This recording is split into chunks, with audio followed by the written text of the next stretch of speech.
Welcome to our sew along. We're making the knitting tote. Let's lay out our blocks. So we've got 1, 2, 3 blocks and 1, 2, 3 blocks for our top. So this will be the front or back, and then we'll do the same for the other front or back. So let's take our first 2 blocks, flip them over, make sure they're up the right way. And let's put some pins through our at the corner stitching corners. So placing a pin through vertically and then cross pinning keeps that seam in place.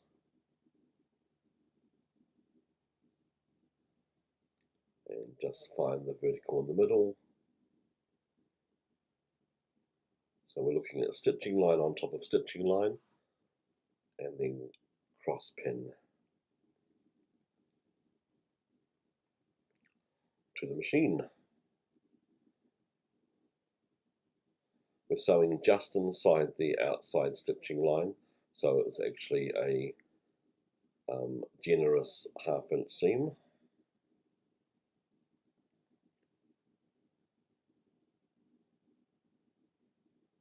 Probably wouldn't be sewing over pins, but everyone does things differently. So let's put our next block on. Again, check to see that we're in the right direction, that it's the right block and that it's up the right way. Again, let's pin our corners, dropping a pin vertically through our corner points, stitch on stitch.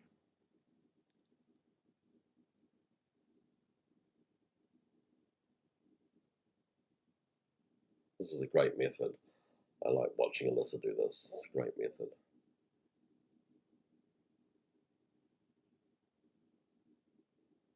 For those of you that have seen me stitch in I don't actually use pins. It's just not the way I was trained there, but this accuracy is beautiful. So we have a top layer and a lower and a bottom layer joined together. Let's open these seams out. Plenty of steam, plenty of and probably you're looking at a wall setting on your iron, or just above.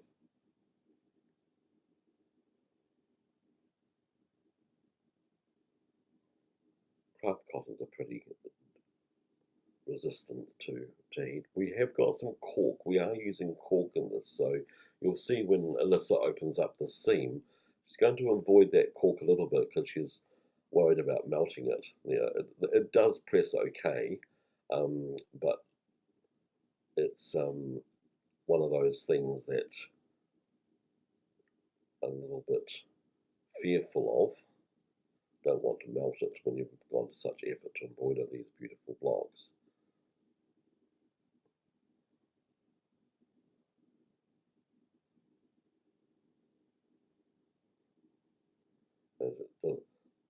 Don't panic, this is just a sample, a test block. So she's using it as a pressing cloth.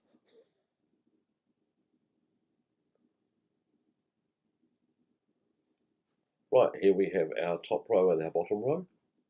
You can have this layout however you wish.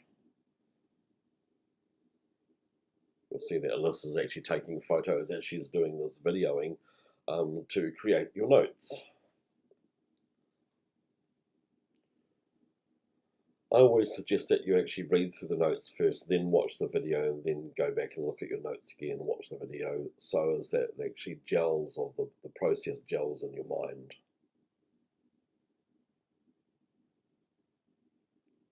In the notes there will be all the dimensions as far as physical numbers go. So point on point.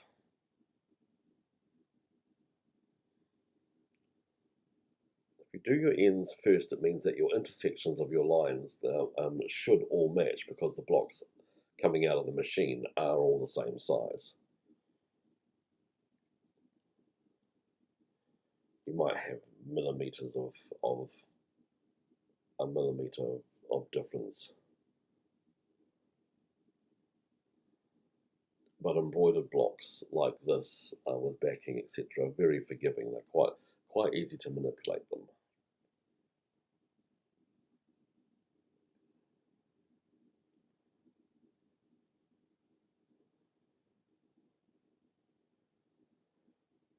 Let's stitch that seam across exactly the same way as we did with joining the panels. Right, there we go. We've got our nice intersections. We've got our top row, bottom row, and let's open that seam up.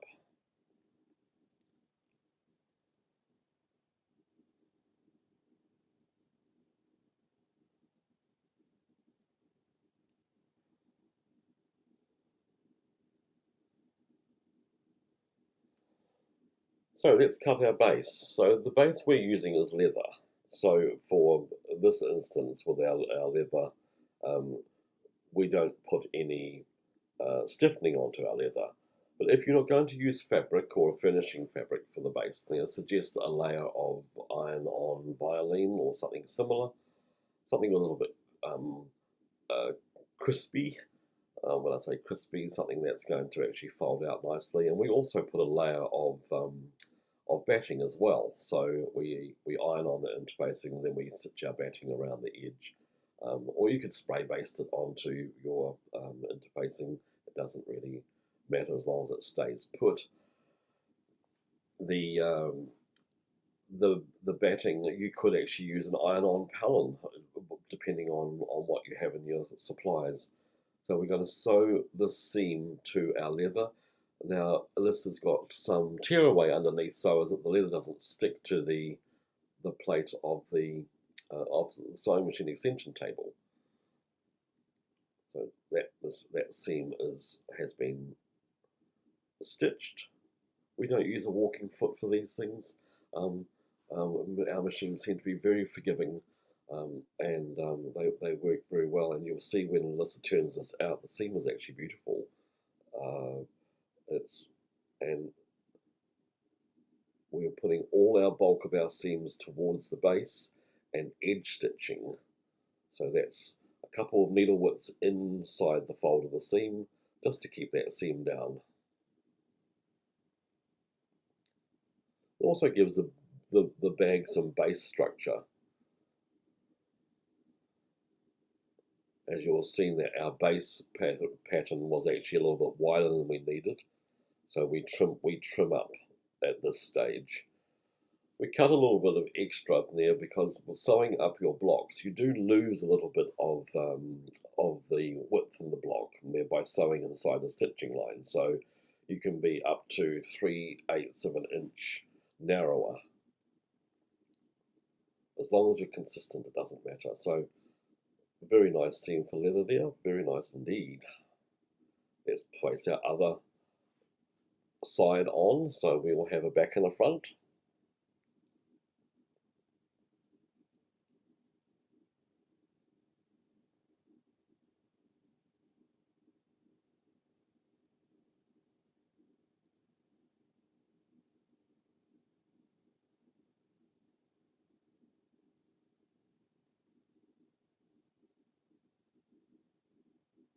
You can see leather's quite firm.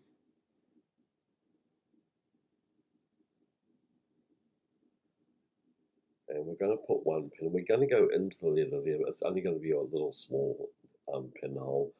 Wouldn't be doing that on a garment there, but it's quite okay to do it on this bag. So that seam, top stitched it down. There we have a front and our back. Now Alyssa put another row of tear away, just to keep it from sticking to the base plate of the extension table.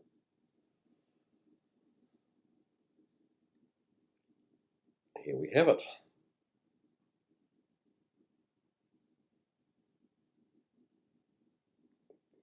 Just truing up the sides just to make sure that it's all even.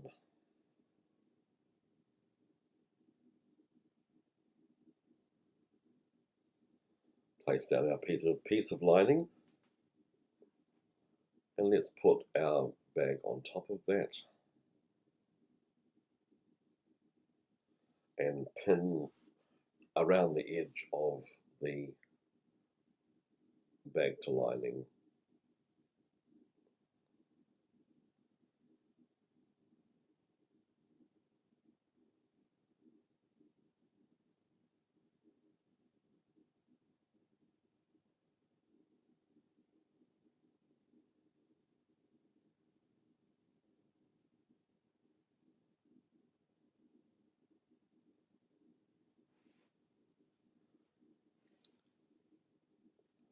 Now, at the ends, which are the short ends, we're going to add on 1/2 inch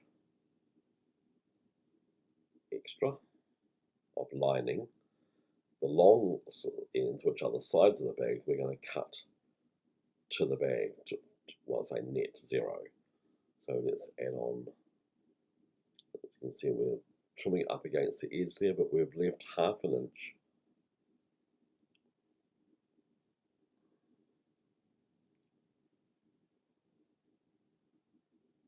either end. It looks a little bit more, but it is 1/2 inch.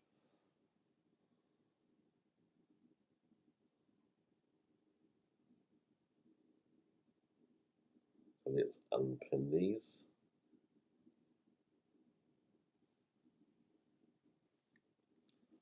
And separate our two. Oops, one more pin.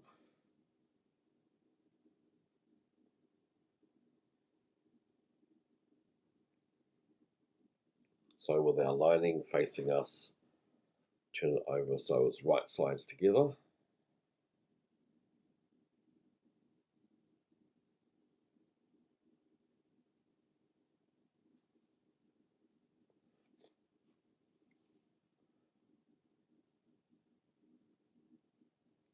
Make sure that top edge is even. You could put a pin in there if you wish, just to hold those corners together. And we want to press that crease along the bottom there, and that crease line will be our cutting line to actually cut these two pieces of lining apart. So just put your ruler along the edge of that crease line and separate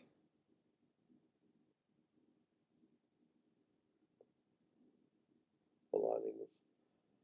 Flip them over so as they're right sides together again, and we're going to pin around the outside edge.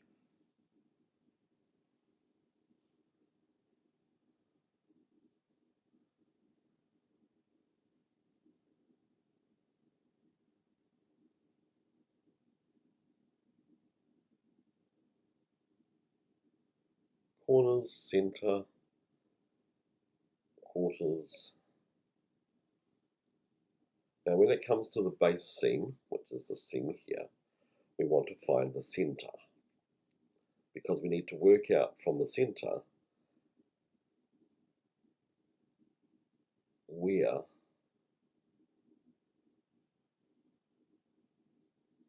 our middle is, and we're going to leave an opening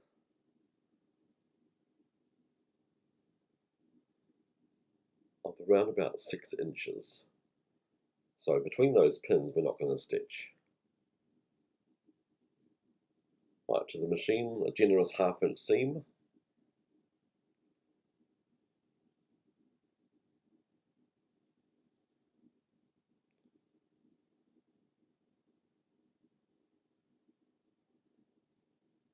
Come to our corner, turn, one more stitch,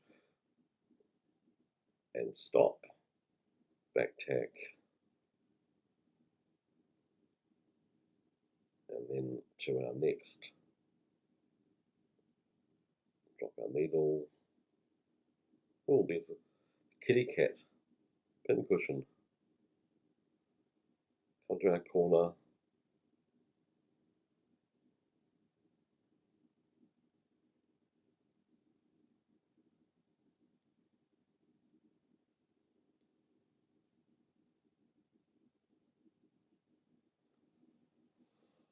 right, back to our bag, right sides together. and let's pin those side seams. So again, dropping our pin into the intersections of those corners. So a vertical drop, horizontal pin, seam on seam. Try and put a pin in as close to that seam allowance as possible.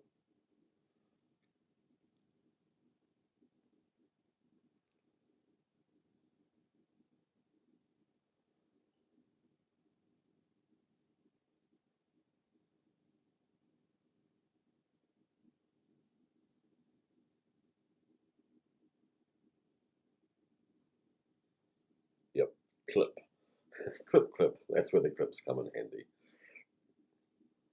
It's too hard pushing a pin through the two layers. It really is very hard. So the bag's going to have a fold along the bottom of it, but the lining has got a seam for us to turn through.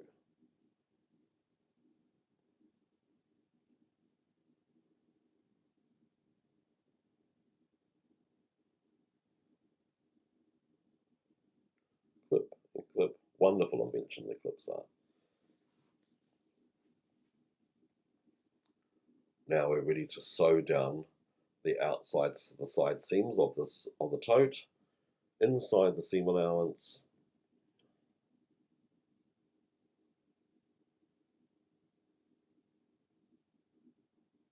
Make sure those seams stay open on the side.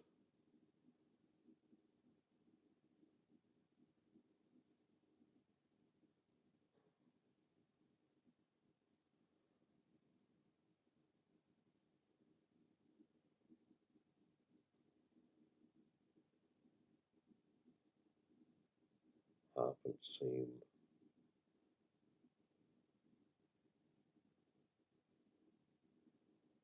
So that side seam, the other side seam. Now we're going to do our box corners.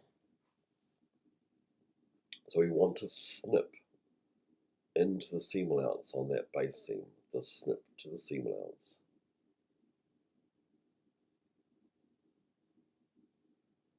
And what that's going to do is just going to release the point when we come to our box corner. So basically we're going to pull that corner out, open that side seam up, and that side seam should be parallel with the middle of the bottom fold. You're going to be forming a triangle,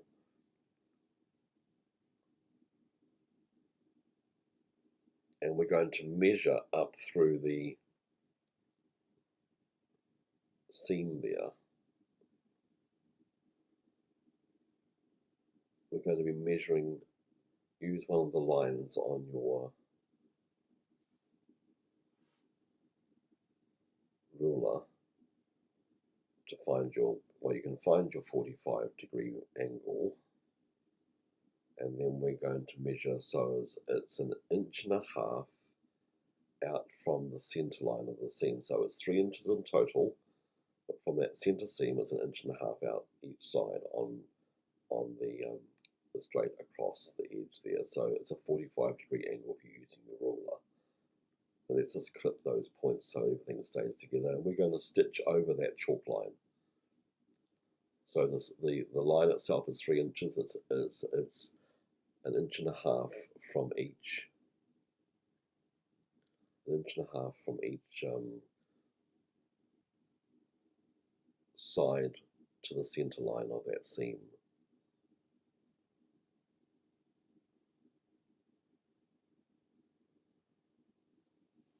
If you find that your machine hesitates going on to the fold in that bulk, and there you could start with your needle in the works, say 3/8 in, and then reverse out to your fold.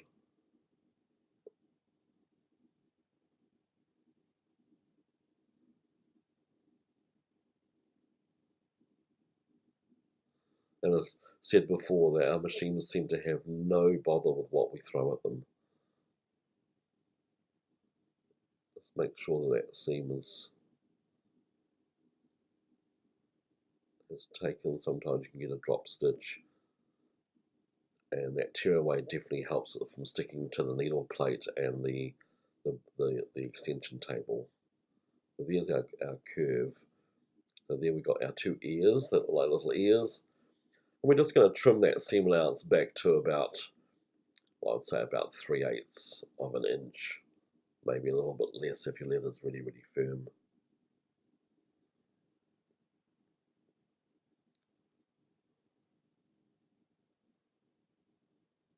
So this is trimmed back to about 1/4 of an inch, because that leather is quite thick.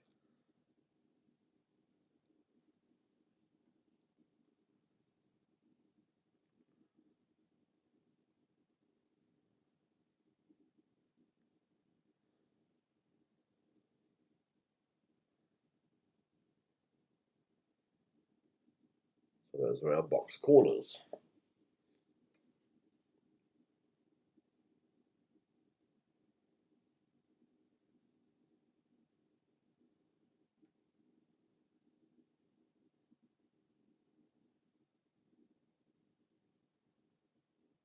They really are a very nice corner.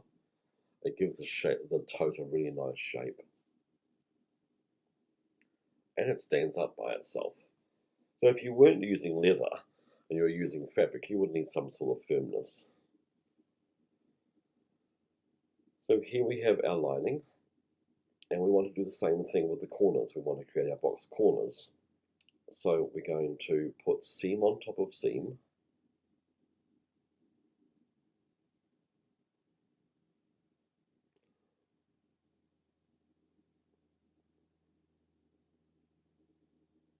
You give that a wee quick press to open those seams up. And again, with your ruler, find your 45-degree line on your ruler.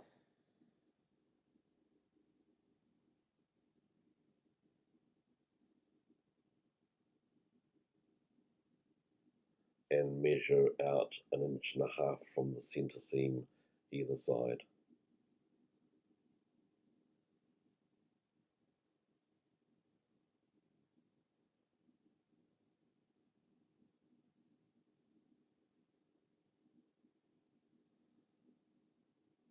And we're going to stitch along and do the same thing as we did with the leather corners.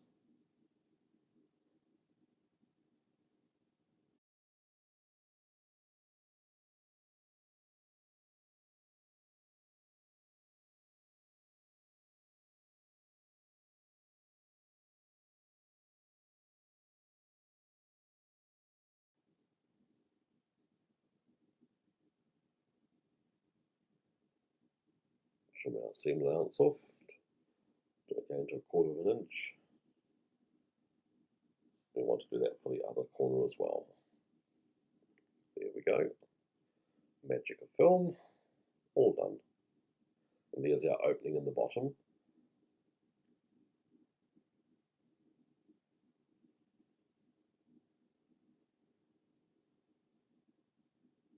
That's what we're going to be pulling through. Straps. So we're going to make some novelty straps for this particular bag. So what we've got is we've got some fusible webbing, which we're going to put on either side of the cork. See, it will press okay, the cork. You can't leave the iron on it for too long. And that fusible webbing, it's got paper on one side and it's got fusible on the other.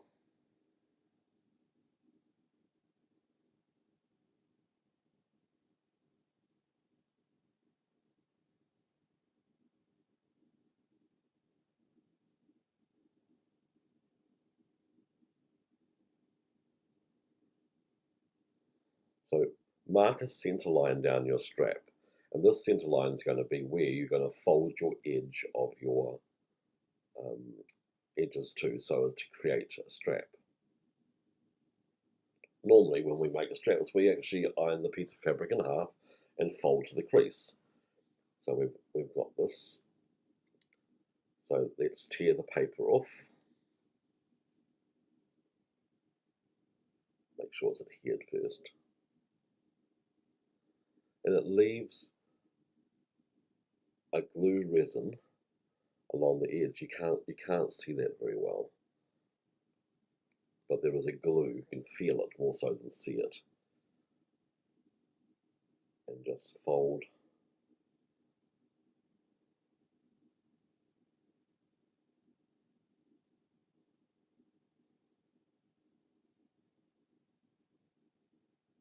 to the edge.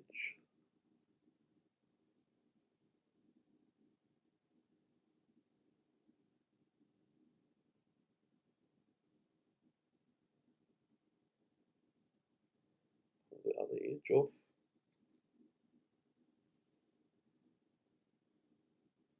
And fold the other edge in so as it marries with the edge that's already stuck down.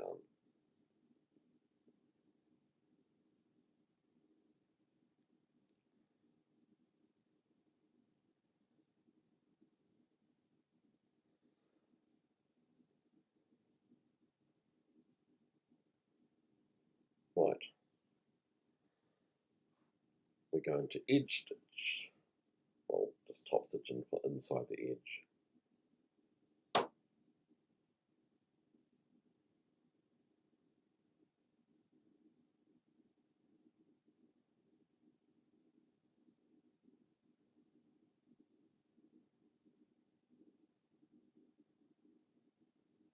Down one side and then down the other.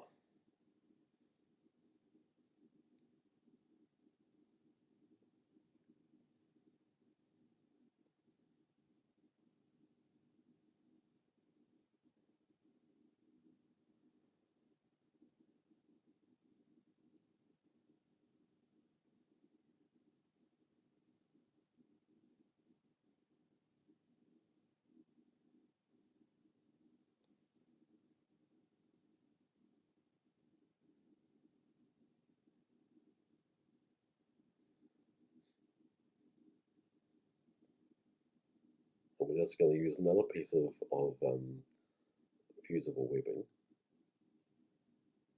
to put it on the back of this cotton lace.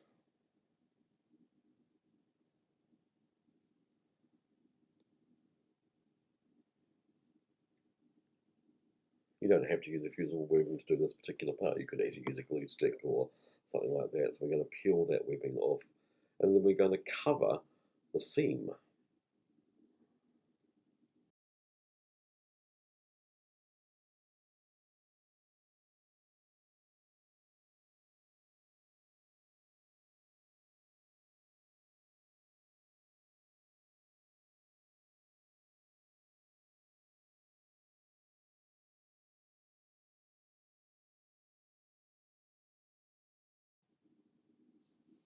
Just down the centre.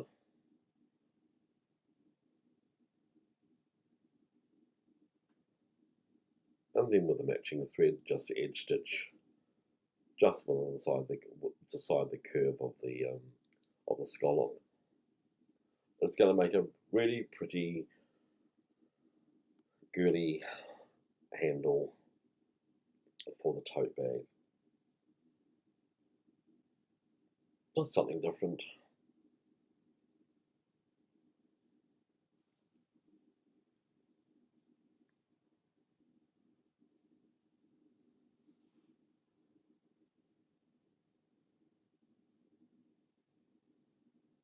There we have our two straps.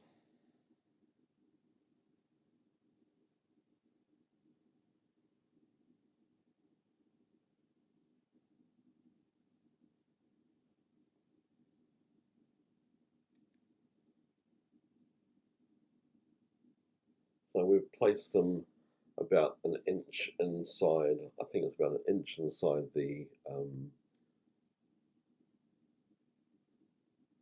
from that panel seam. So we're joining so as the straps right sides together.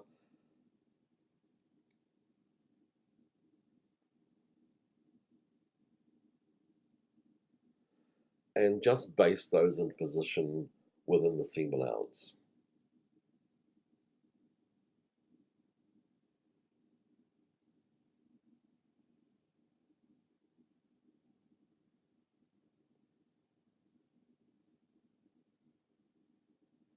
it's easier to base these into position rather than just pin them, because they will stay nice and flat.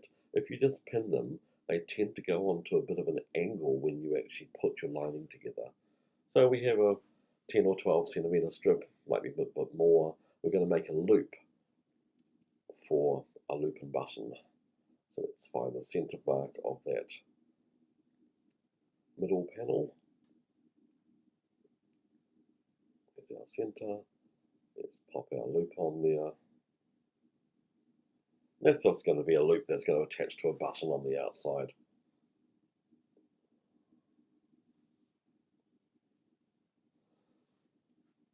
And we're just ironing a bit of iron-on interfacing along the top of the opening of the lining. And so it's about 2 inches wide. So do that on both sides. What that does is that it helps you keep the top edge of your bag firm when you've actually turned it out.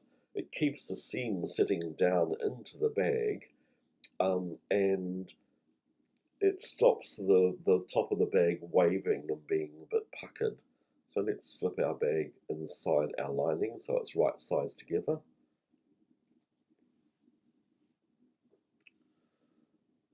Push it right down so as it's nicely together there. So you can see we've got our handles on both sides, front and back. We've got our loop there. And let's pin seam on seam.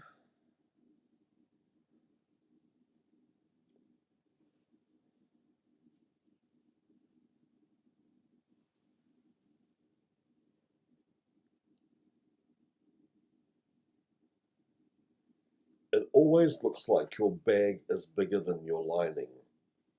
It's actually not.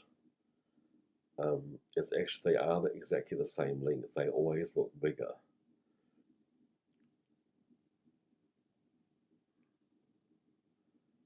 So this is pinning either side of the handles there, and now we're stitching inside the 1/2 inch seam at the top of the bag.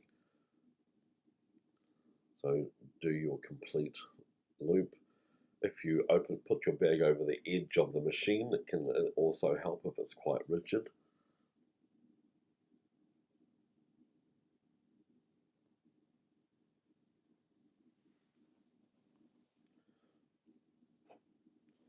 Personally, I turn the bag inside out and use the free arm of the machine. I find that's a little bit easier.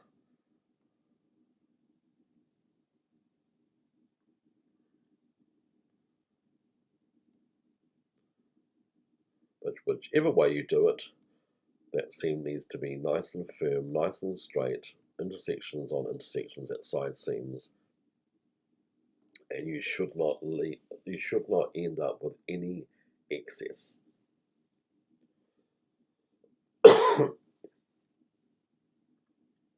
Right, let's pull the bag through.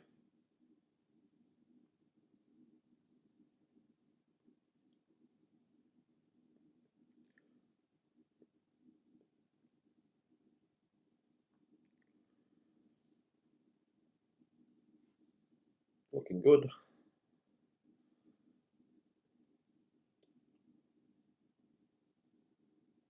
So just finger crease those seams. So it's 1/2 inch seam, 1/2 inch seam, and we'll pin those edges together, and we can top stitch those that turn through hole closed.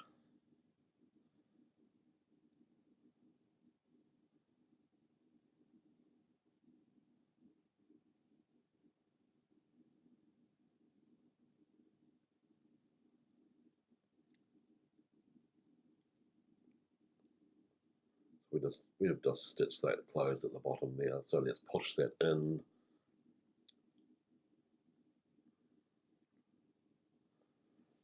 This is where you need to actually work those edges in with your fingers, and then press that seam in if you wish. And we're edge stitching the lining and top edge of the tote just in a bare 1/4 of an inch.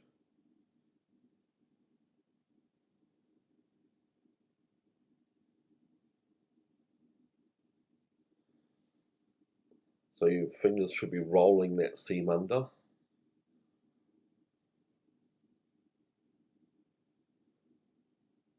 And the crispness of the interfacing on your lining helps you achieve this much, much easier, because the lining has the same firmness as the outside.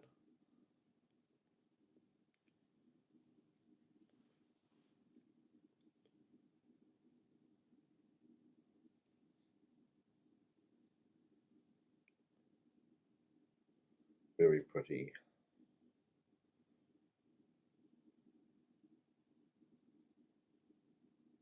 So last thing we need to do is just stitch a button on for our loop.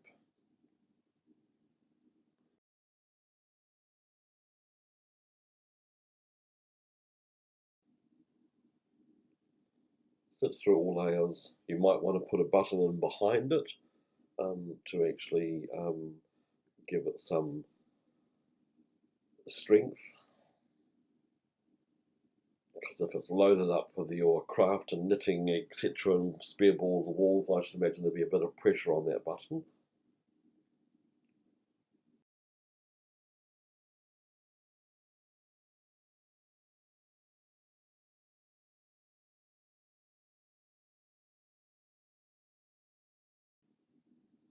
This is stitching the button onto the outside of the seam rather than going through all layers, which is fine.